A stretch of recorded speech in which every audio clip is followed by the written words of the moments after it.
They tell you that after 40, a woman becomes a ghost, a flickering image of who she used to be, haunting the sidelines of a world built for the new.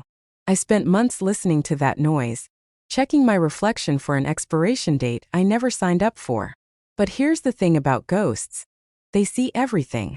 And eventually, they realize they don't have to stay invisible unless they want to. This isn't a story about still having it.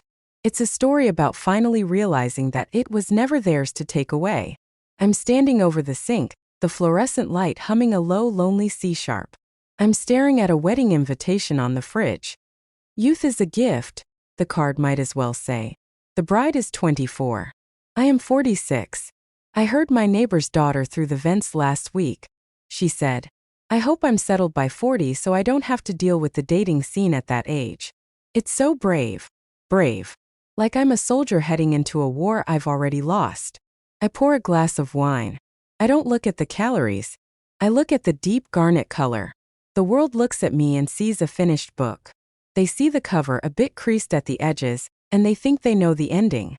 They think the romance section closed 10 years ago, and I'm just waiting for the peaceful hobbies chapter to kick in.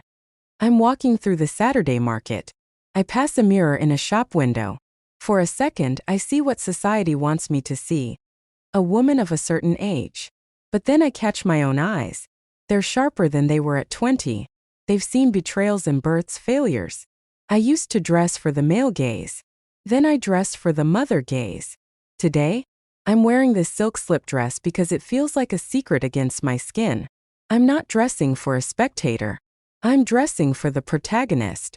A man is standing 3 crates down. He's wearing a coat that's seen a few winters. He's holding a scratched copy of Kind of Blue. He looks at me, and for the first time in years I don't feel the urge to apologize for being in the way. The imperfections are how you know it actually lived through the music. Why would I want to hide that?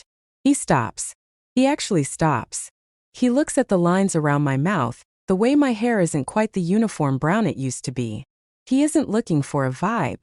He's looking for a person. In that moment, the lashing stopped. All the whispers about being past my prime, or too old for a new start, just evaporated. Because you can't shame a woman who has stopped measuring her value by how much shelf life she has left. They say the light is dying at this time of day. But look at it. It's the most vibrant the world ever gets right before the stars come out. I'm not at the end of my story. I've just finished the prologue. I look at Marcus and then I look straight ahead. I'm not a ghost. I'm the fire. So let them whisper.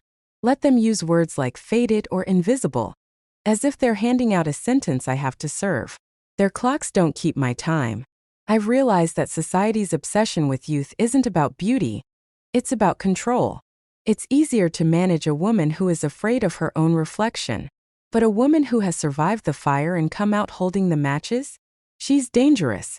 She's free. I'm stepping into this next chapter not because I still have a chance at love, but because I finally know how to love without losing myself in the process.